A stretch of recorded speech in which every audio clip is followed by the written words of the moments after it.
Changing mindsets and receiving new philosophies can be challenging. To make things less stressful, we at Mental Shampoo give a light wash through dialogue that can help one clean up their mindset. In this season, it's all about the brothers. Tapping into the mind of a black man to share various experiences with hopes of helping more brothers have a change of heart and a cleaner mindset. So tap in for a fresh wash with the latest episode of Mental Shampoo.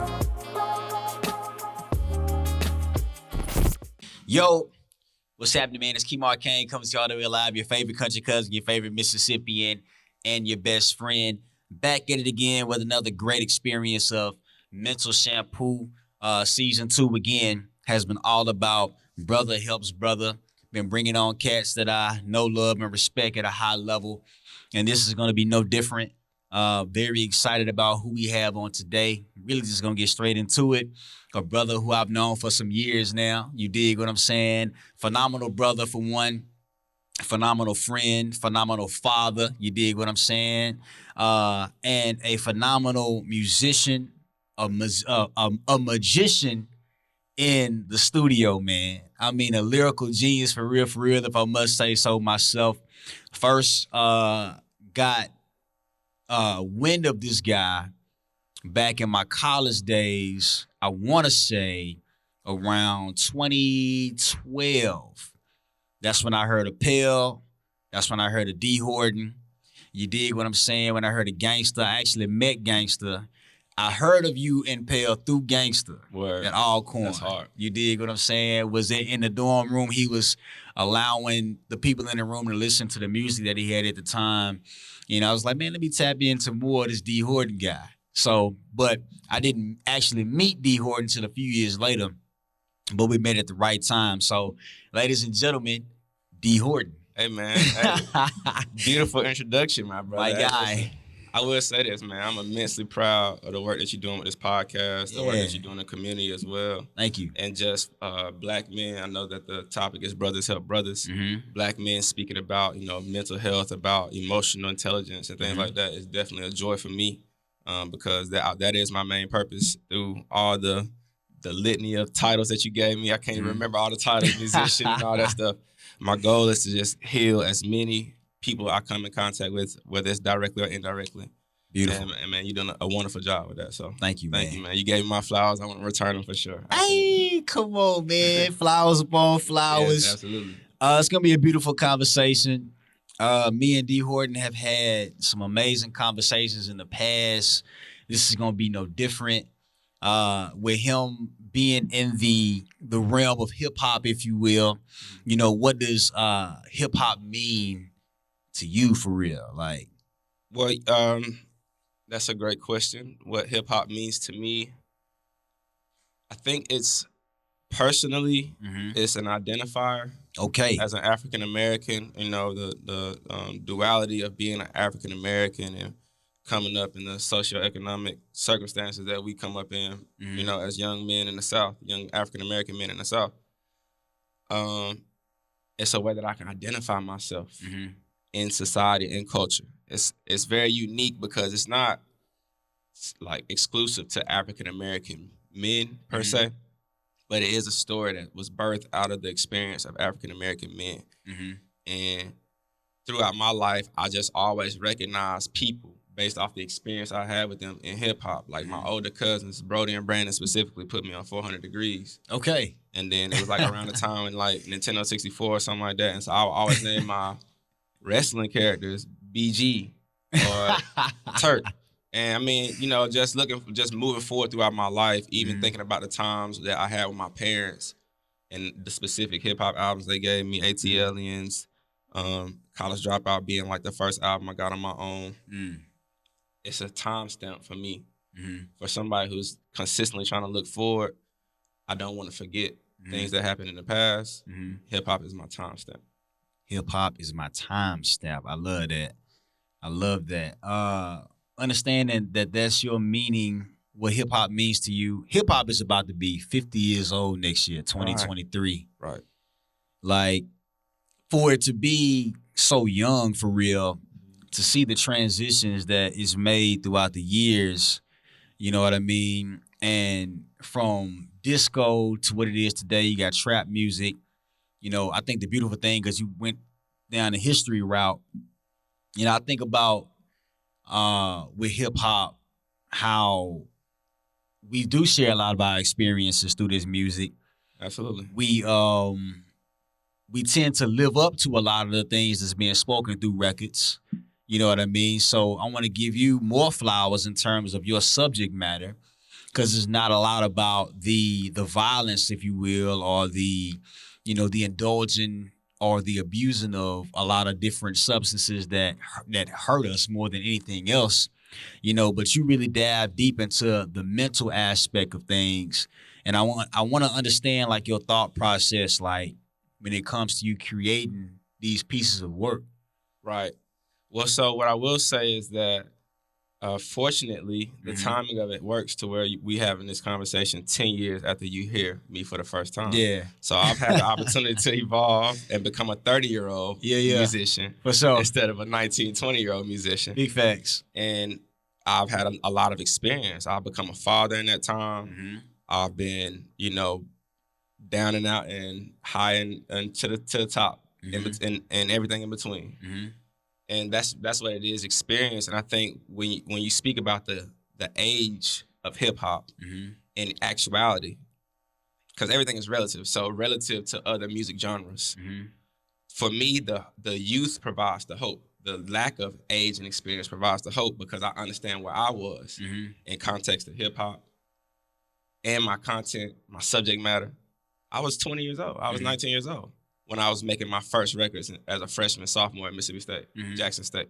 Just writing down my feelings as a struggling college kid, going through a major injury in athletics and trying to figure out a way to heal my depression that I was going through at the time. That's why I started rapping. That's heavy.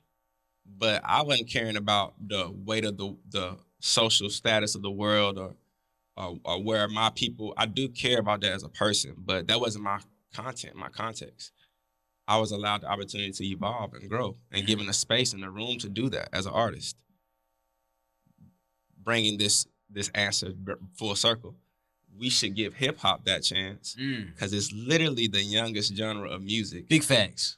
And it's the number one genre of music in the world. So when you get a magnifying glass on the person with the least amount of experience, mistakes should almost be expected.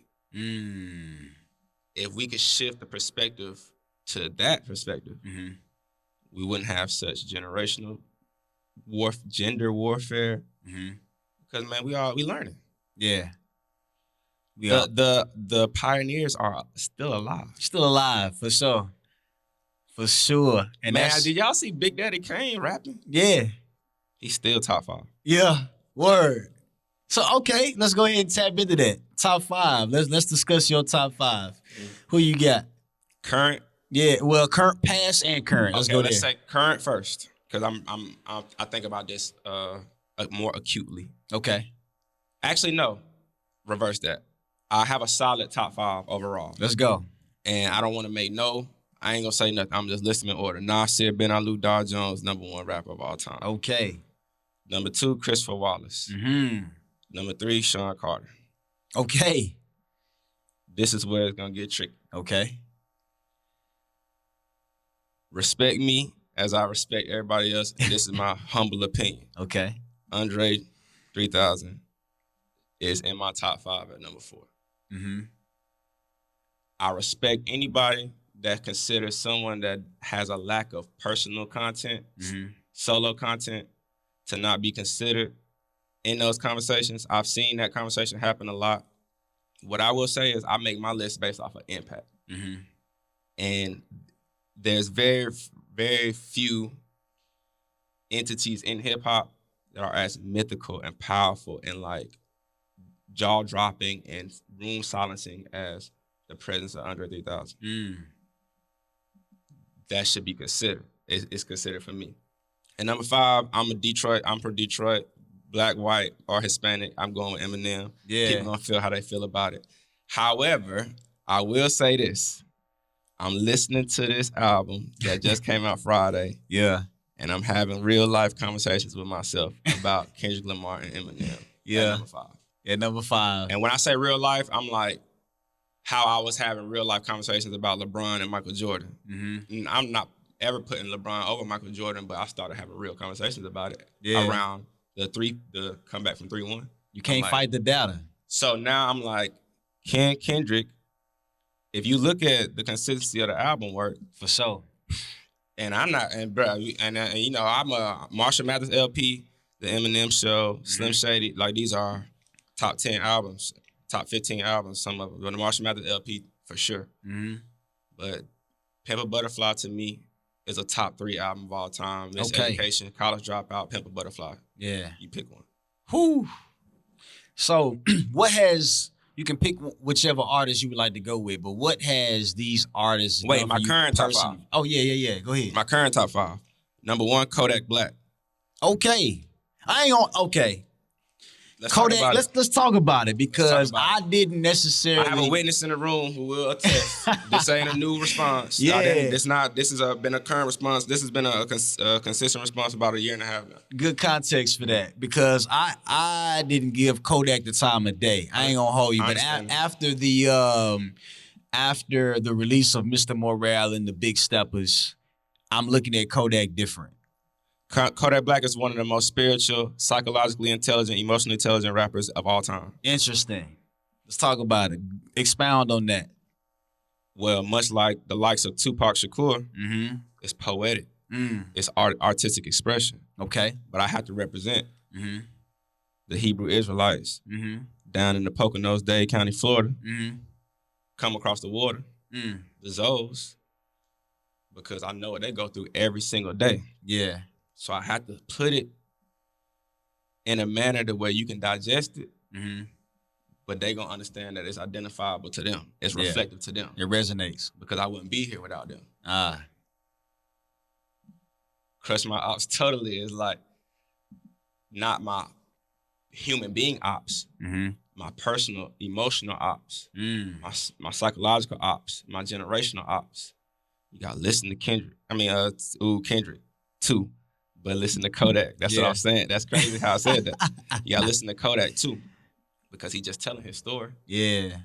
And sure, it's not everybody's story, but it's a story. It's a story. It's a story. Kodak Black. And the reason why I say that is because I listen to the industry. I tap into the industry on a very personal level. I sat down with a lot of people who, people consider their favorite artists. I've been in the rooms with these people. That's how I move. If you talk about Lil Baby, who should be in that conversation of top artists. If you talk about Drake, who clearly is in the conversation of top artists. If you talk about Ed Sheeran, if you talk about J. Cole, if you who they say? Who they like, man, I want to get with Kodak. Because it's special, man. It's crazy. It's crazy. And he's so in tune. This is a great opportunity for African-American men to learn something about themselves. Let's give Kodak Black a chance to grow and evolve and watch what happens. Don't look at it for what it is right now. Look at it for what it's going to be if it's able to be nurtured and if we put our arms around it and we care about it the way we should. All black men, no matter what the circumstances is, it's going to grow into one of the most beautiful things ever. I'm telling you. I'm calling it now. Listen to it. You listen to Big Steppers and listen to what he's saying. How he grew up. That's why I sound like that. Yeah. That's heavy. So you gave me Kodak Black. Who Kodak else? Black, Lil Baby. Yep. Drake, is what I consider like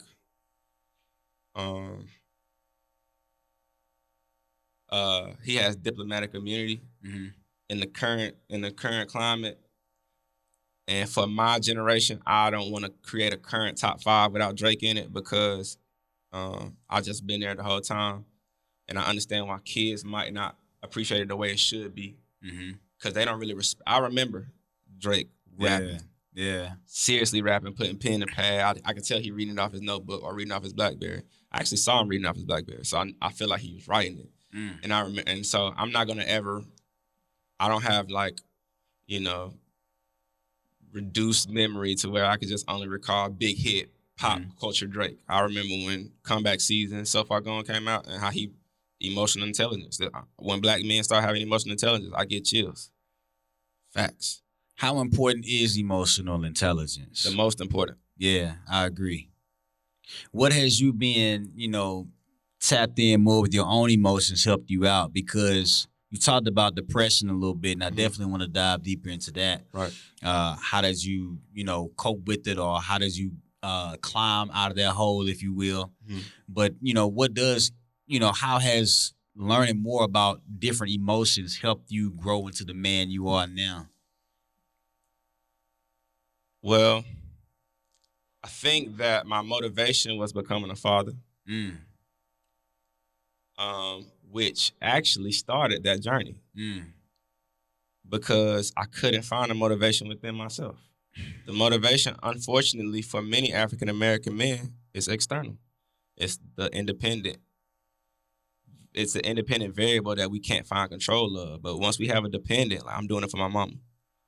Or when my grandma died, I told her I wouldn't sell weed no more. I never sold weed after that. mm, When my daughter was born, I told her I'll stop. I never went to jail again after my daughter was born. mm. Like,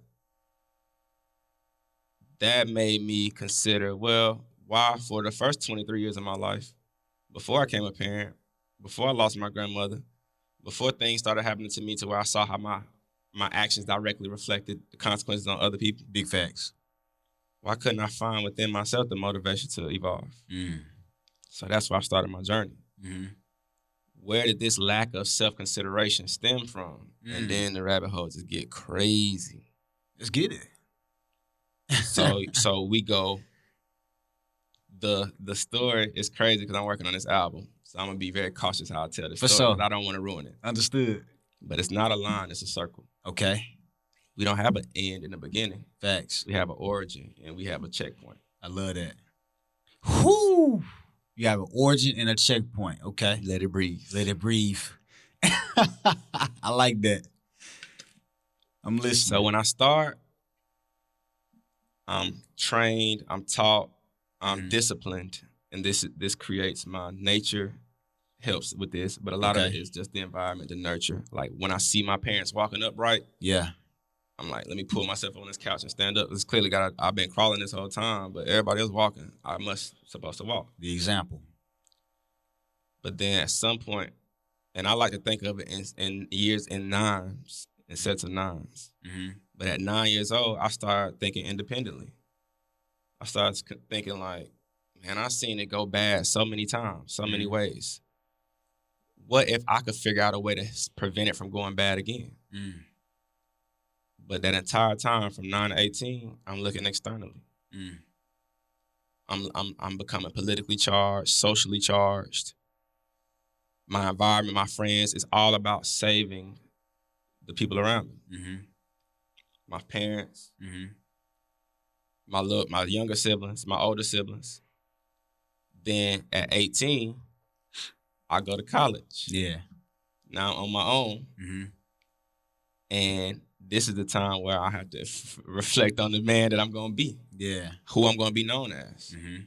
So from 18 to 27, it was all internal reflection. Mm-hmm.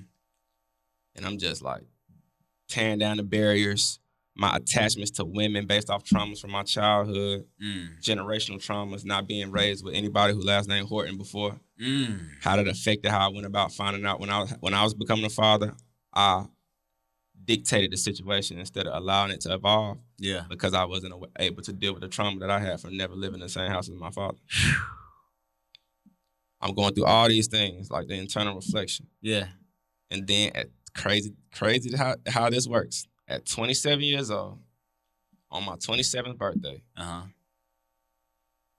the late great Nipsey Hussle passes away. Man. March 31st, 2019. Hurt my soul. On my birthday. Yeah. During a concert for my birthday. I was there. You was there. Yeah. And I just started going through a whirlwind of things in the community, and we successfully bring about legislative changes in the state of Mississippi. We put hard work in on the ground when things get charged up. And man, I just realized I'm back at that origin checkpoint. Because at that point, when I saw how things turned out when a man dedicated his full life to his community. It made me provide historical context to that. And then the rabbit hole just get deep. We can talk about hip-hop artists that have died in their own community. It get deep. We can talk about African-American activists that died in their own community. It can get deep. Yeah. We talk about men who led a life in one way and then found a route to change their lives, and how society has found ways to remove them from society. So now I'm right back at the checkpoint, and I'm trying to observe externally. But this time I know I'm not observing externally to save myself. I mean, to save them. I'm observing externally now because I got to save myself. Damn. Because if I'm not safe, I can't save nobody. Whew. Let it B. breathe. Horton. I love that, man. I mean, So that's how my emotional journey got to this point. If I'm not safe, yes. if I'm not okay, Yes. if I'm not stable, if I'm not aware, if I'm not conscious, Yeah. can't do nothing for nobody else. And I know how much I want to do for people. Yeah. And now I'm just reverse psychology on myself. Yes. Okay, well, if you want to do something for everybody, my brother, then build up. I have never heard that explained so beautifully, man. Like you, Thank God for that, though, because I'm Man, just streaming. praise to the God. Most High. Yo, I've never heard it broken down like that. You really explained that beautifully, and even helping me get more insight and perspective. Because everything does begin with self, man. Everything does begin with self. You know, we are here to do greater works. There's definitely a God within, and it's our responsibility to do what we need to do. And let me in tell order you, to serve properly. I apologize for cutting you No, off. you good, bro. I don't like to say suffer. Yeah. I deal with anxiety Yeah. based from survivor's remorse. Come on. So I would like to say that I empathize with you and others Mm-hmm. because this is my biggest struggle. Mm-hmm. Prioritizing self, Mm. considering self. Mm. So like, I speak from the most humble place Yeah. because again, my story is my story, Mm-hmm. and it's a crazy story, but I survived it. And for far less, Mm-hmm. people with far less offenses, Mm-hmm. with far greater circumstances, far less opposition, they ain't make it. Mm. I deal with that. I've been flatlined multiple times in my life where my heart is not beating in my chest.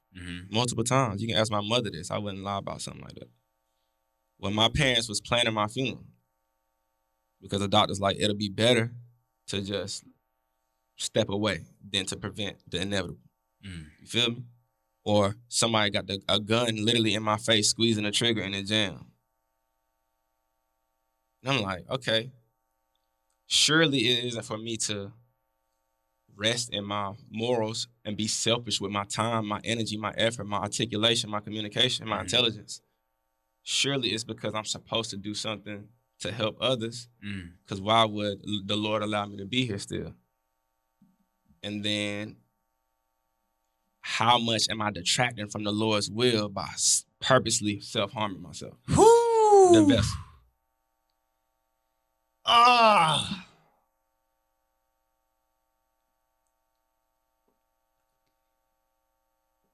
Come on, man. Damn, that's good. That is fucking good. Yeah, that's real. That's real. Right. Oh, man. Okay. So, I'm at a loss for words right now, like seriously. How, because you and your daughter have a phenomenal relationship. Thank you, man. That means a lot. To Y'all me. Thank really you very have a much. phenomenal relationship. I'm team girl dad to the core, man. Shout out to Indeed. Kobe. Shout out to all the girl dads. Shout out to all the fathers in the world. Big facts. But being a girl dad is like, if you treat it right, it'll take care of you forever. Let that breathe. Because the daddy-daughter dynamic is something dynamic. You know what I mean? She forgive me more than I can forgive myself. Goddamn. That's like God. Facts. So, man, how? Okay, That is God. that is God. Big facts. What has your daughter taught you in her lifespan? One, and what has she recently taught you about yourself and about life? In the most profound lesson I can recall in this moment Yeah. is the idea of reincarnation. Mm. That's what my daughter taught me. Yeah. I'm being transparent right now. Talk to me. Talk Because to us. So my daughter's mom and I Mm-hmm. had one of the most beautiful relationships I've ever witnessed personally in my Beautiful. life. Absolutely, man. Like best friends. And since way back, I think we went to pre-K together, actually. Mm-hmm. Crazy enough. But we from small town of Columbus, Mississippi. And just through life, obviously, I'm a nomad. So I was born in Detroit. Both of my parents have roots. All of my family roots are Columbus, Mississippi.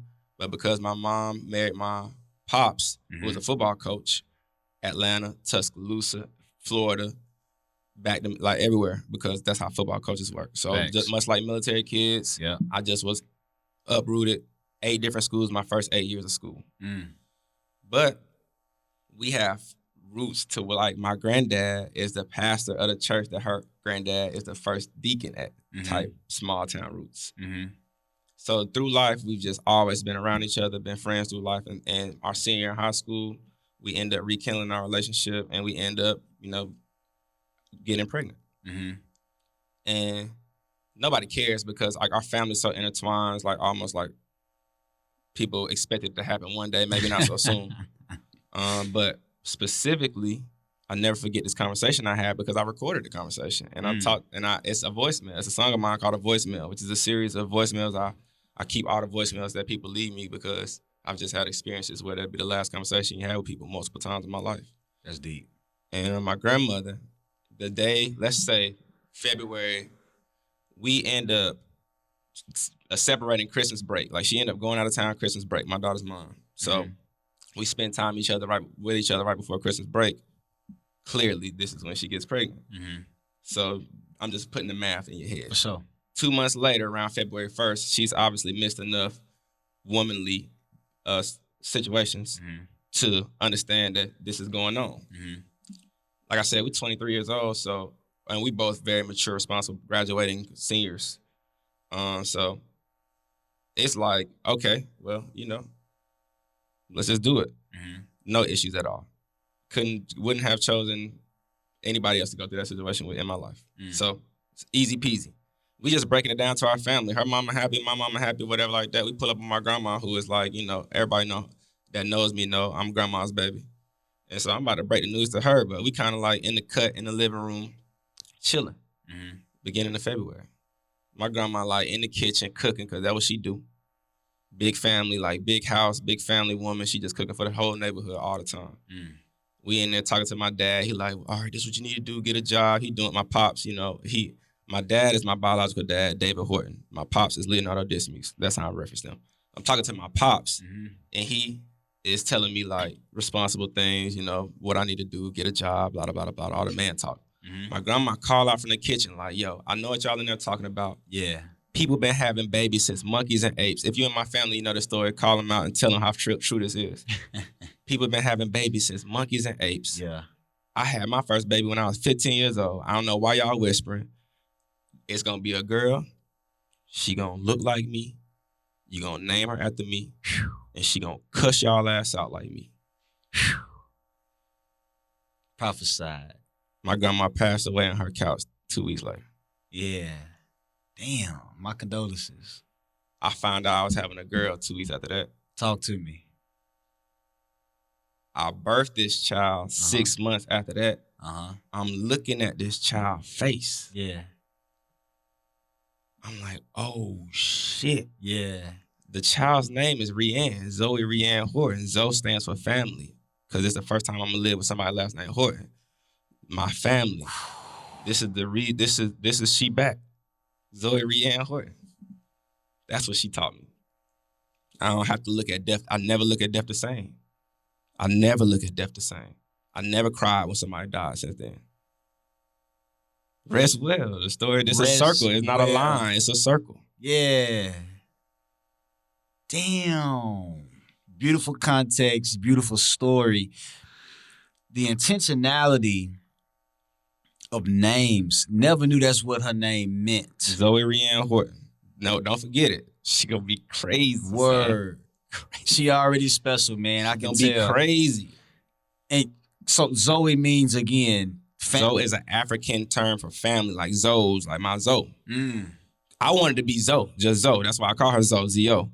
Obviously, my mama never carried a girl. My mom has 2 boys. Yeah. So it's like she like, I don't want her to have no boy, no, whatever androgynous name. Yeah. So I was like, okay, it could be Zoe, but she's still my Zoe Rianne Horton. Because I needed my grandma. It was a crossroad for me. Yeah. And I was like, bro, how I'm gonna do this? Because I have a special relationship with my parents, all 3 of my parents. We all grew up together. So my grandmother was my stationary, disciplinary foundation. Yes, sir. So losing my grandmother, after losing my football career, after losing my freedom as a free man in America because of legal situations, and becoming a father at the same time was tough for me. But when my grandmother said, when I go back and listen to the voicemail, or when I go back and recall the last conversation we had, she was like, "This your mama's mama," and that hit me. I'm like, dang, it's not a line, it's a circle.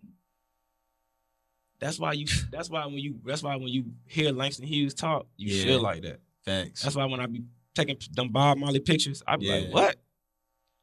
Why do I know that? Why do I know like this is the age that they was calling him Tough Gong at? Why I know that? I ain't never read that. Then my OG blacks tell me, he like, you know Tough Gong? You the Tough Gong. I'm like, what? It's not a line, it's a circle. It's not a line, it's a circle. And when you stop thinking about it like it's a line, like you're gonna fall off the cliff when you get to the end of it, you stop panicking. Take your time. Time is relative.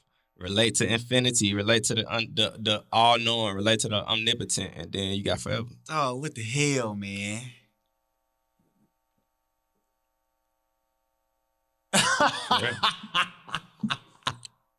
Do y'all hear this, man? Like, I'm welling up over here, bro. Like, real life. It's not a line, it's a circle. Seriously. That's beautiful, bro. That's, man. Okay, family.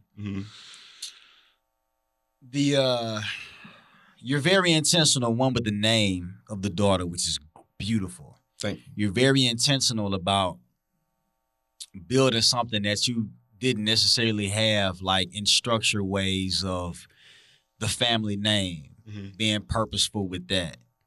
I love the intention. Your grandmother, your mom, how important was it to have those women to like pour into you? Were hypercritical. Just because we're going through a time throughout our generation, basically coming off a direct effort to disenfranchise the African-American family solely by attacking the African-American man and creating hyper-independence within the African-American woman. And you can create scars from that. Or you can create reminders, birthmarks. Shifting perspective, I looked at it as an opportunity to grow. Because of the beautiful relationships I had with women, I didn't fear having a daughter. I actually feared having a son because of my relationships with the men that raised me, more so than I did having a daughter. Because even my sister played a part into like teaching me how to be protective, a provider, responsible, assertive, logical, direct, affirmative, without being hard. Because I don't want to be hard. Like I dare you to find somebody pound for pound stronger than I've been in my life. But I don't want to be hard because they're not hard. In fact, like you can harden them by being hard.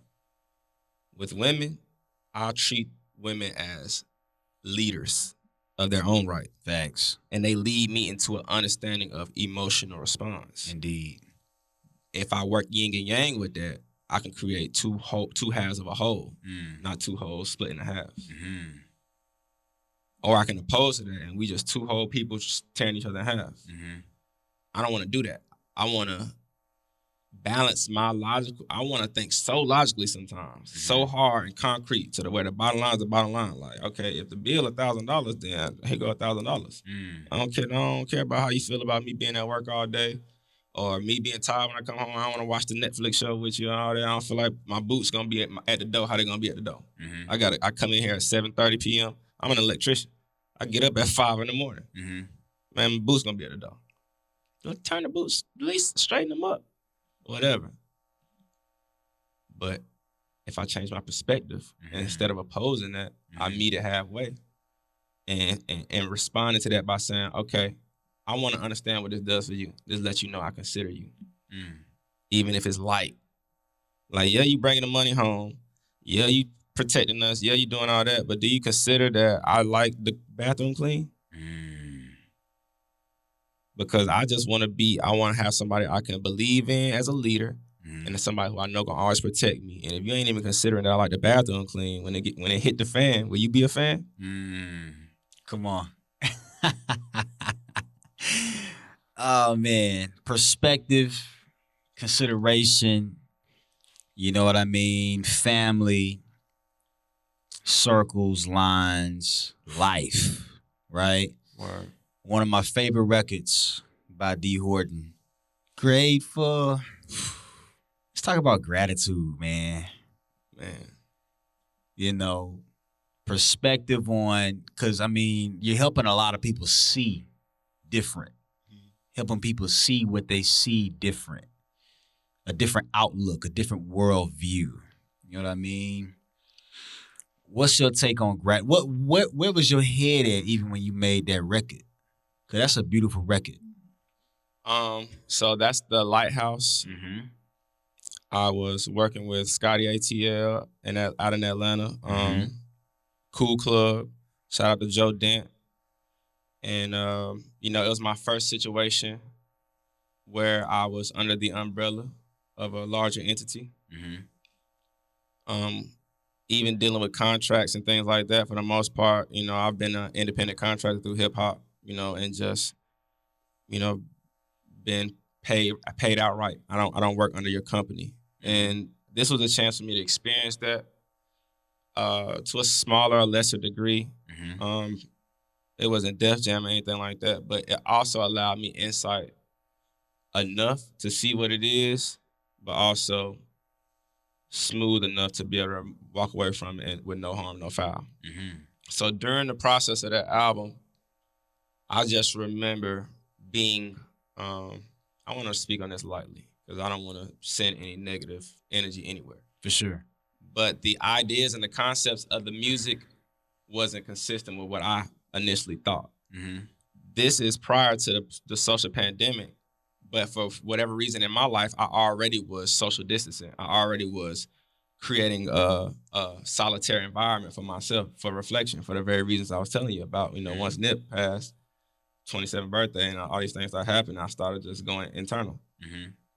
So the whole album sounds like I wrote it during the pandemic, but I wrote it in 2018. And the first song is The One.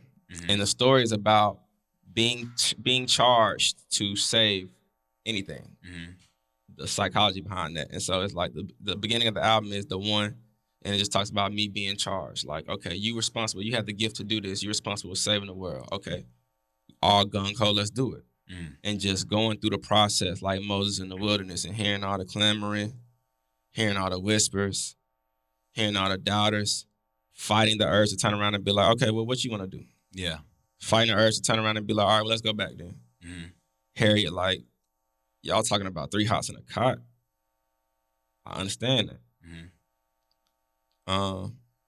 Going through that process, getting to songs like Reflection of Me, Feel So Real, even getting dark to like, you say you fuck with me, but you don't really fuck with me. You know what I'm saying? I just don't feel it. Mm-hmm. To realizing that the opportunity to save someone Mm-hmm.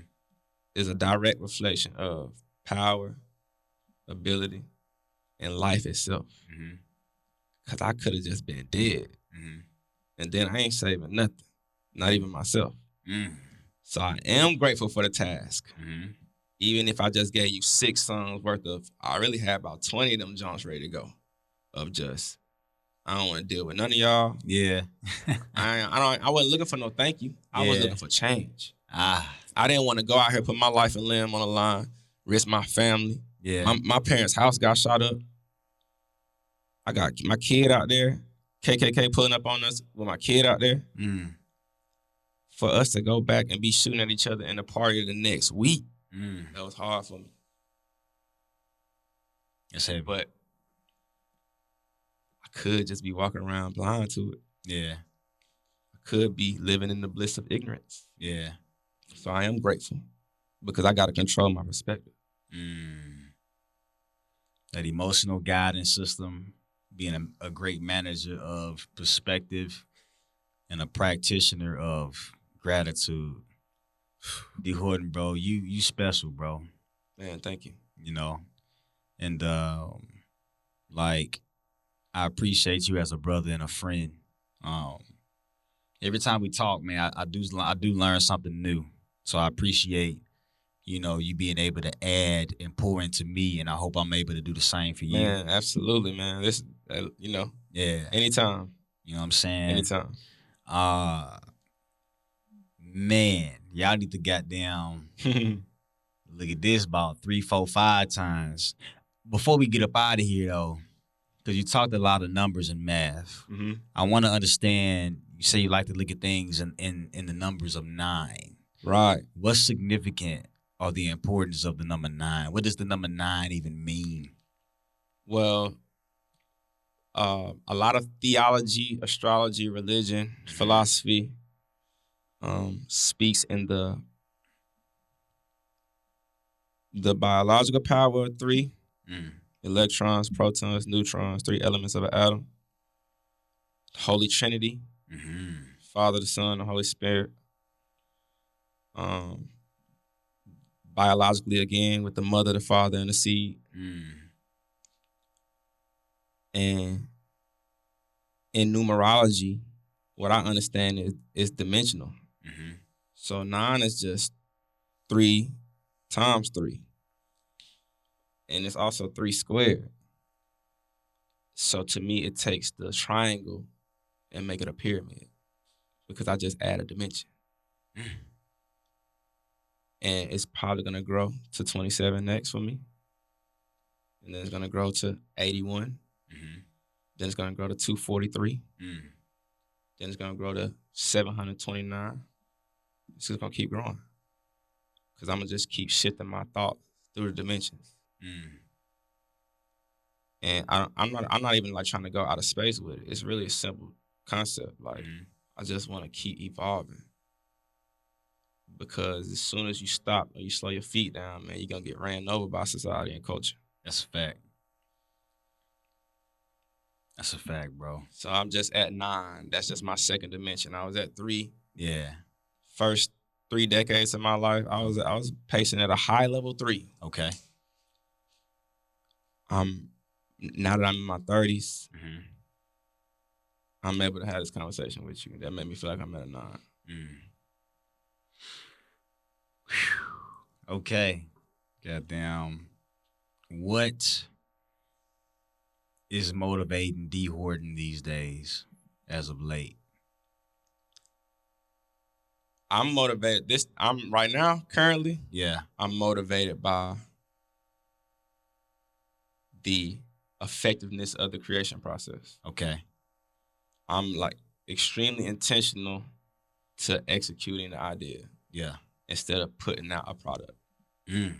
Because I've witnessed the response to things that I've done against my will, things that I've done with a lack of resources, things that I've done with a lack of intent. and I see how effective they've been. I just imagine that with the understanding and the experiences that I've had now, and the wisdom that I've garnered over the years, that if I am intentional and I do allot all my effort and my energy towards a product, that I could execute it at even a greater level. And I'm motivated by seeing what that even means. Awesome. Lastly, and we'll check out, what is something the 30-year-old D. Horton would tell the 10-year-old D. Horton? It's a circle, not a line. It's a circle, not a line. I mean, I never even listen. At 10 years old, again, they was ready to pull the plug on me at 10 years old.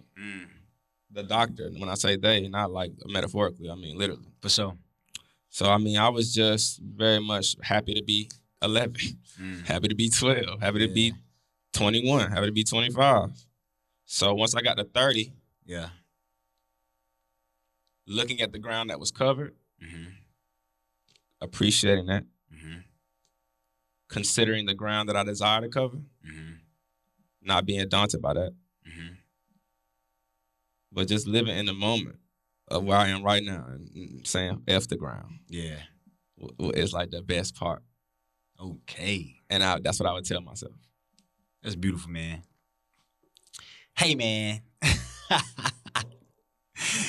Yo, it's very rare where I can be like lost for words.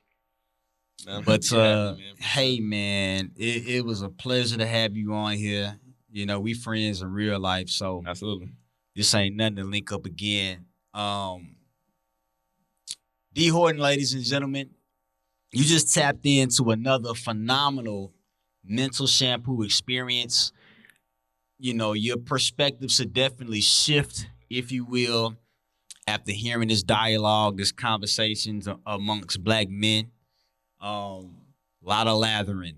So may the way you thought before, the things that are not benefiting you, may they be washed away after tapping into this conversation.